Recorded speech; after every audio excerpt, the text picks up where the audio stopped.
समाज में यह बहुत बड़ी प्रचलित कहावत है कि जो तांत्रिक होते हैं या जो अघोर पंथ के साधु होते हैं वह लोगों को बहुत नुकसान पहुंचाते हैं।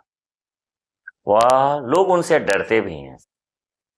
तो यह आप जानने का प्रयास करेंगे कि यह बात सत्य है कि जिस भी संत के अंदर शक्ति का वास होता है, शक्तियां होती हैं, वह चाहे तो नुकसान पहुंचा सकता है।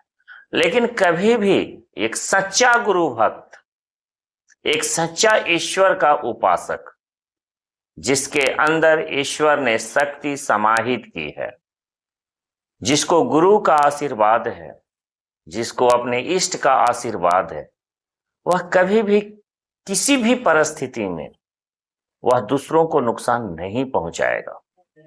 आखिर इसका कारण क्या है, यह भी जान लीजिए।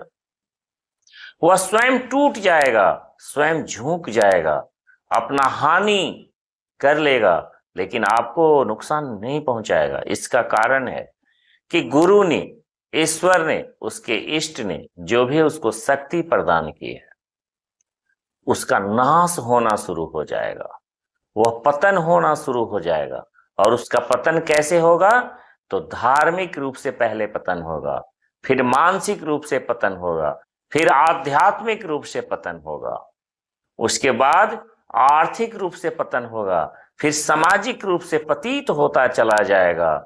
इसीलिए कभी भी इस पृथ्वी पर जन्म लेने वाला कोई भी सच्चा संत किसी भी व्यक्ति को नुकसान नहीं पहुंचाता है। तो फिर ये नुकसान कौन पहुंचाते हैं?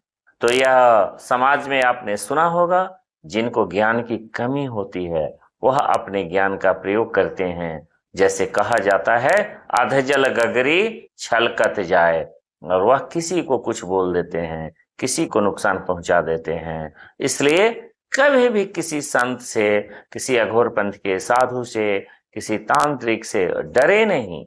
बस मिल गया तो राम राम, नहीं तो अपना दूरी बना के रहे। जय मां।